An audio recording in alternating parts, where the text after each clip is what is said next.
The Shadow of the Djinn, a short horror story by Vahid Sajjadifar.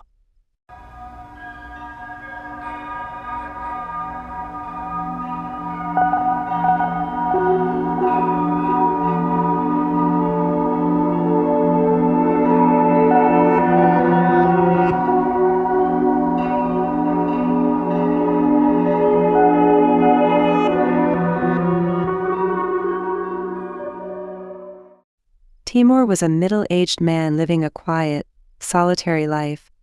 After his wife's death, he spent all his time in his family's old house. This house, with its stone walls and broken windows, always had a dark and eerie atmosphere. The neighbors always described Timur as a silent and reclusive man, but no one knew what immense darkness was hidden within the silence.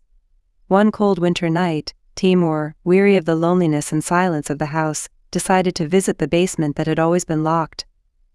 The basement of Timur's house was filled with old items and family mementos. In a corner of the basement he found an old, dusty book. Timur examined the book more closely. On its cover, strange sentences in an unknown language were written. Intrigued, Timur began to flip through the book. In the middle of the book he came across magical sentences and formulas. As he read one of these sentences aloud, a cold wind suddenly blew in the basement, and everything went dark. Timur felt something change inside him. A voice whispered in his mind, demanding that he kill to satisfy and please the evil Djinn that had possessed him. One of Timur's neighbors was Ali, who was a young athlete who went to the local park early every morning to run. One morning Timur drove to the park and waited for Ali to arrive at his usual spot. As soon as he saw Ali, Timur got out of his car and approached him. Ali, noticing Timur's presence, smiled and greeted him. With a calm and emotionless face, Timur suddenly pulled a knife from his pocket and attacked Ali. Shocked and in pain, Ali fell to the ground, unable to resist. Timur quickly beheaded him, placed Ali's body in the trunk of his car, and returned home. In the basement, he offered Ali's severed head to the Djinn, and felt that the Djinn was pleased with this act. Masa was an art student who loved walking at night. One dark and cloudy night Masa went for a walk. Timur, who had been watching her, quietly followed her. At a moment when the street was deserted, Timur approached her and swiftly knocked her unconscious. He took Masa to his home and woke her up in the basement.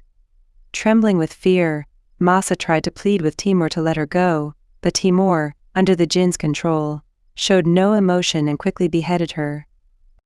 The Djinn was pleased again, and Timur felt a strange sense of satisfaction. The Djinn was still thirsty of blood, so Timur should go on and make the Djinn happy. Reza was a construction worker who worked on projects at night. Seeking another victim, Timur decided to target Reza. One night he went to Reza's worksite and waited for him to be alone. When Reza was resting, Timur approached him and attacked with the knife he always carried. Surprised, Reza tried to resist, but Timur overpowered him and beheaded him. Timur took Reza's body home and offered his head to the Djinn. Siavash, Timur's old neighbor, gradually became suspicious of his strange behavior.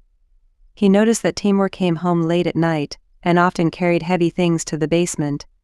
Curious, Siavash decided to follow Timur one night. One night, when Timur was again seeking another victim, Siavash quietly followed him. Timur went to a local park, and from a distance, Siavash observed him. He saw Timur approach a girl and attack her. Siavash quickly called the police and reported the incident. Realizing Siavash's presence, Timur attacked him. A fierce struggle ensued. Timur, now stronger and faster than before, managed to knock Siavash down. But Siavash found a wooden stick on the ground and struck Timur on the head, temporarily knocking him unconscious.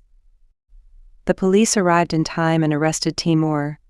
During the interrogation, Timur confessed to all his crimes and spoke of the Djinn within him. Psychiatrists diagnosed him with insanity and transferred him to a mental hospital. The basement of Timur's house was permanently sealed, and the cursed book was destroyed. Surviving this terrifying experience, Siavash decided to warn his neighbors and friends about the dangers of excessive curiosity and the signs of strange behavior. He hoped that no one else would fall victim to such sinister and evil acts.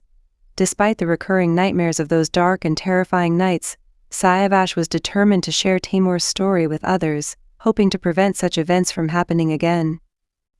This incident remained etched in Saavash's mind forever, and he never forgot how a cursed book and an evil Djinn turned Timur's simple and peaceful life into a hell of blood and darkness.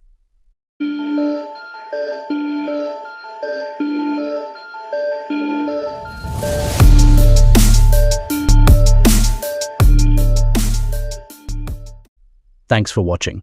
Don't forget to like and subscribe.